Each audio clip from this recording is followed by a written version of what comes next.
Tuesday, May 25th, and I'm continuing my travel west on the Trans-America Trail. I just exited North Carolina and entered Tennessee on this little road that was extremely pleasant and still is, going through the forest. The roads that go through the forest, just gorgeous. This so many beautiful stuff, amazing.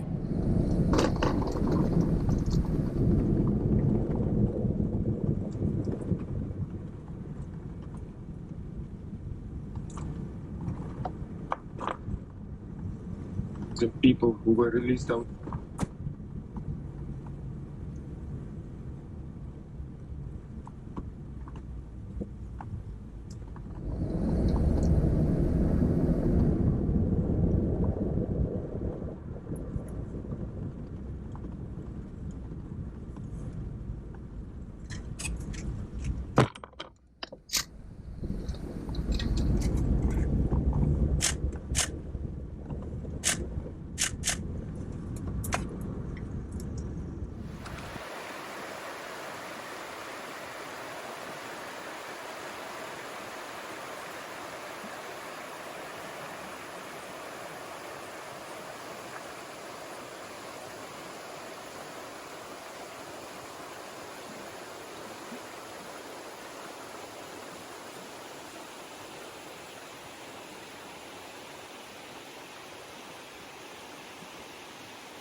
Thursday, May 27th, and it's day 3 on the Trans-America Trail.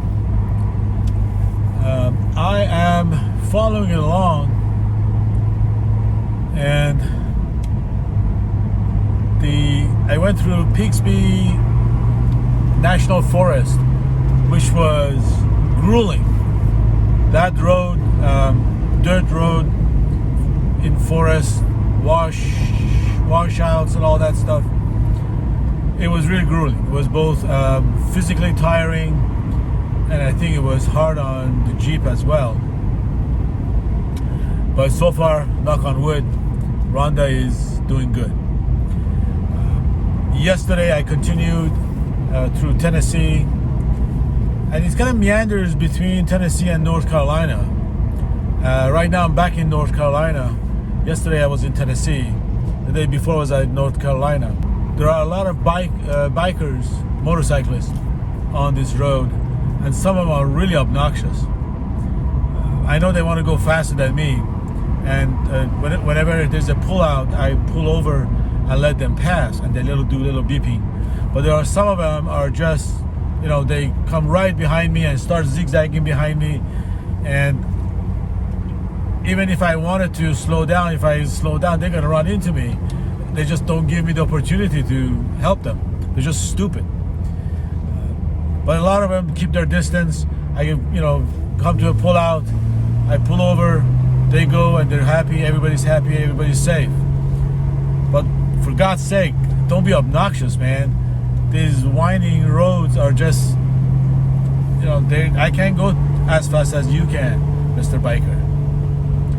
Just my rant of the day. Also, on these forest roads, you can go for miles and miles, and with no gas or no food. Some of them have a sign saying there's no gas or no food, and you can go for quite a while. And these winding roads goes up and down is you're using a lot of gas. So if you're gonna do this, make sure you start every day with a full tank of gas. They're beautiful roads, but they're pretty desolate. Nothing around it. And at times you come to civilization where there are campers and picnickers, but about 60% of the time there's nothing around.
It's Saturday, May 29th, and I'm here at Jasper, Tennessee.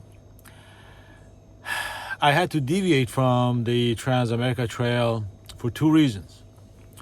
Reason number one was that when I was working on my last video, it turns out that my hard drive were full, totally full. And in order for me to be able to even finish that video, I had to delete things that I didn't think I needed or things that I already had. I know that I have backup just to make space so I can finish that video. So that video was done and I uploaded it. But now I had no more space for a new video. So I had to go find a hard drive in a pinch. I looked at Costco and Best Buy, and the nearest Best Buy from where I was in Chattanooga. So I went south from the Trans-America Trail towards Chattanooga, found my Best Buy, and got the hard drive. At the same time, I deviated because when I was going on 68, going west, when I got to the fork on the road that goes to Wheat Road on Highway 68 going west, it goes into the forest road, and there's a creek called Canasoko Creek. From what I can read, it's so small on this iPad Gaia that I think that's what it's called, Canasoko Creek. And this road kind of keeps crossing this creek, and the first three crossings I crossed, when it came down to the fourth one, it was way too deep. With my 2-inch lift and 33-inch tires, and being solo on the road and nobody else around, I deemed it to be too deep for me to venture through that water. So I doubled back. And went back on 68 and continued on the secondary highway going west. And then I had to go and find Best Buy. So I've deviated from Trans-America Trail at the moment. I'll be back in Chicago early June because I have a 3-day commercial photo shoot that I have to do. And so in order that I can fund these trips, somebody got to work in this household. So the way I have my Jeep set up in the back is I have 3 bins. This is for the extra stuff that I have as they become needed. Chips, lemons, snacks, the 1 pound propane, tanks, soap, wipes, and stuff. These are things that I have extra.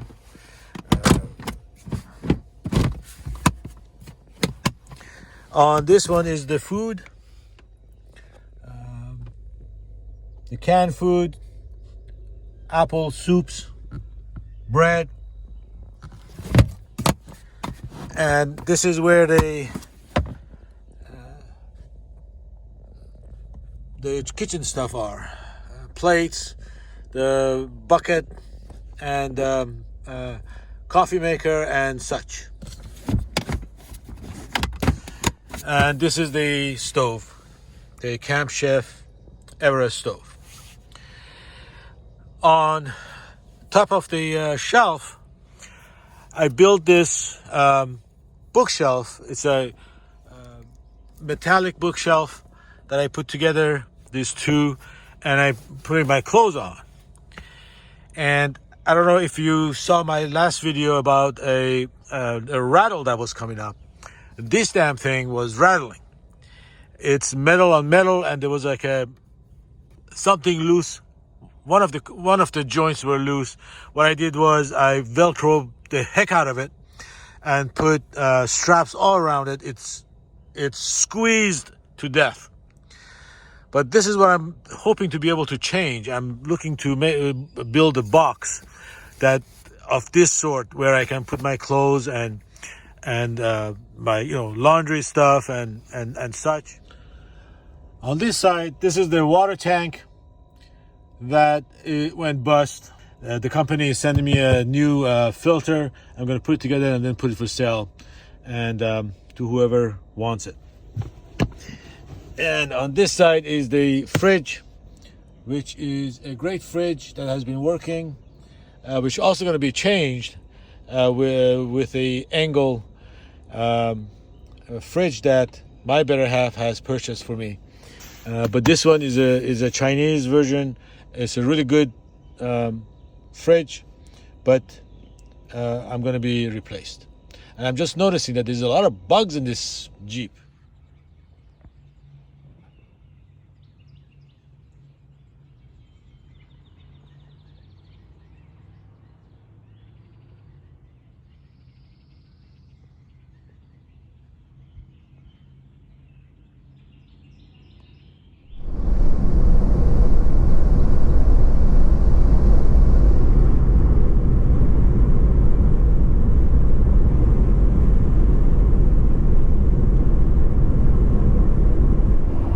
It's Tuesday, June 1st, and I am leaving Jasper, Tennessee after 3 days, almost 4 days.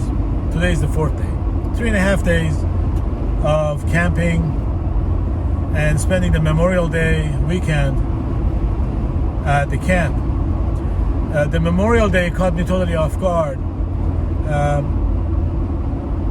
On Friday, I realized that it was a Memorial Day and I had to find a place to stay. And I found this place, which was very cheap, at this campsite by the Tennessee River.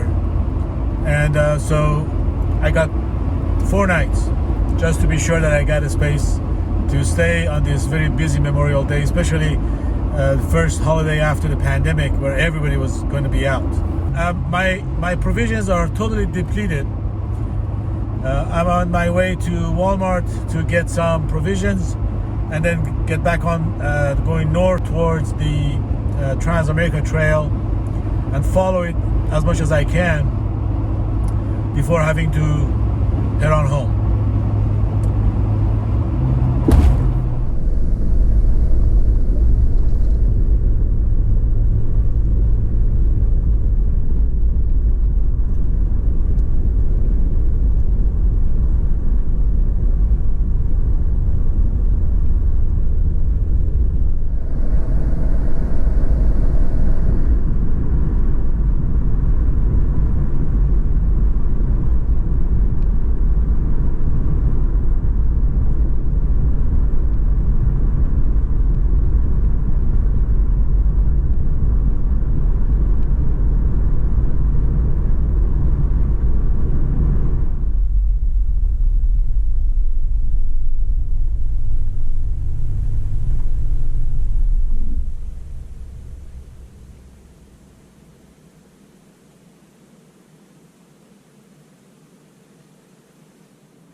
So I'm here in Lynchburg, Tennessee, which evidently Lynchburg was named after, some say, Lynchburg, Virginia. Now, the interesting thing about Lynchburg is that it is the place where Jack Daniel's distillery is located. And Lynchburg is located in Moore County, which is a dry county. So the Jack Daniel's distillery, which produces some of a good whiskey and sends it worldwide, is located in a dry county. Go figure. Lynchburg is also known as a little city with only one traffic light. I'm going to see whether I can find this traffic light and whether or not it's true there's only one of them. Stay tuned.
I'm going to stay here tonight at Lynchburg, Tennessee. I found a campground that is run by the municipality, and it has 110 volt electricity and water. So I'm set for the night. Tomorrow I'm going to continue my way west on the Trans-America Trail and go on from there. I'm going to finish this episode here. Always, if you like the video, do like it. If you liked it, then consider subscribing to it and pressing the little button to be notified when the next episode is out. I'm going to continue on west on Trans-America Trail, and until our next episode, onward we go.